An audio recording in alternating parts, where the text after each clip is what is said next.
There's a lot of talk about salespeople and other professionals as well returning to the office.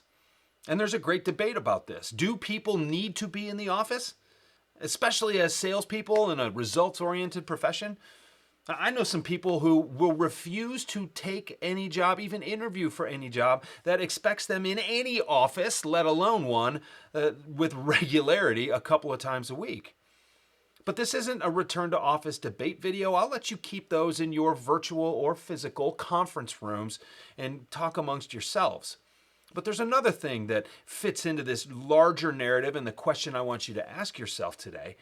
And that's about being the first into the office, the last out of the office. That's the debate about whether or not you should have to shut your laptop at 5 minutes after 5 during the week, or whether or not it's really valuable to be burning the midnight oil and still be there until 8 or 9 o'clock. The question that this all adds up to is one that many salespeople know they need to ask themselves, but few actually will. And that is the hard question of looking yourself in the mirror and saying, where do I do my best work and when do I do it? The office can be the most productive place in the world or one of the most distracting. Some people do their best work first thing in the morning and want to be done in the middle of the afternoon. Others, especially me lately, I've chosen to do work after I leave the office because that's when people leave me alone. That's when there are no more distractions. That's when people don't have any expectations of me. I'm sitting down over here, right across the room, on the couch with my headphones in, banging out a comp plan that still isn't done despite the amount of effort I've put into it. But I know that that is the time and the space that I need in order to do that work. Now, if you're going to ask, I'm going to tell you.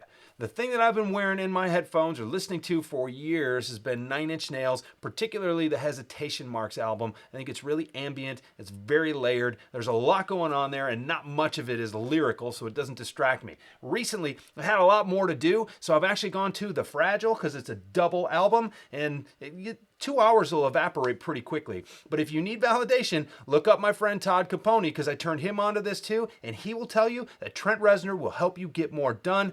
Bet on it. Anyway, I want you to consider the things that you're probably afraid to consider because it's easier to let someone else tell you when you should or when you can or can't be working. This is one of those decisions that's one of the easiest things to delegate because it's what we all grew up with. You show up at school at a certain time, it's done at a certain time, you wait for that bell to ring and you're excited to leave the room.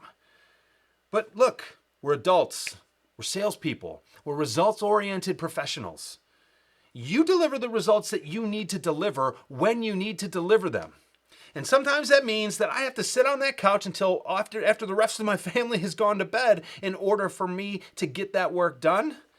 And sometimes it means that it's 74 degrees on a Tuesday afternoon, the sun is in the sky, I just had a meeting cancel, and oh, there's an opening on the T-sheet. Don't forget the things that flexibility affords us.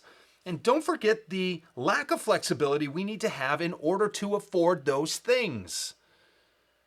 Ultimately, though, the choice is yours. Do you need to come into the office? Do you need to be there first and to be the last one to leave? Can you really get work done at home, or is that pile of laundry that needs to be folded and, oh, the groceries were just delivered, I need to bring them in now? Are those the kind of distractions that keep you from doing your best work, even though they're nice and convenient and so many other people would really appreciate having them as well? These are not simple, straightforward decisions. Sometimes these are more difficult than we'd like to admit, but it's kind of what goes along with the territory, right? So do the brave thing. Believe in yourself. Believe in your ability to answer these questions. But where and when do you do your best work? And is it okay with you that it might be a little different than everybody else? If everybody did the same thing at the same time in the same place, we'd have mediocre results. You didn't come here to be mediocre. You came here to do your best work. That's why these are questions worth answering.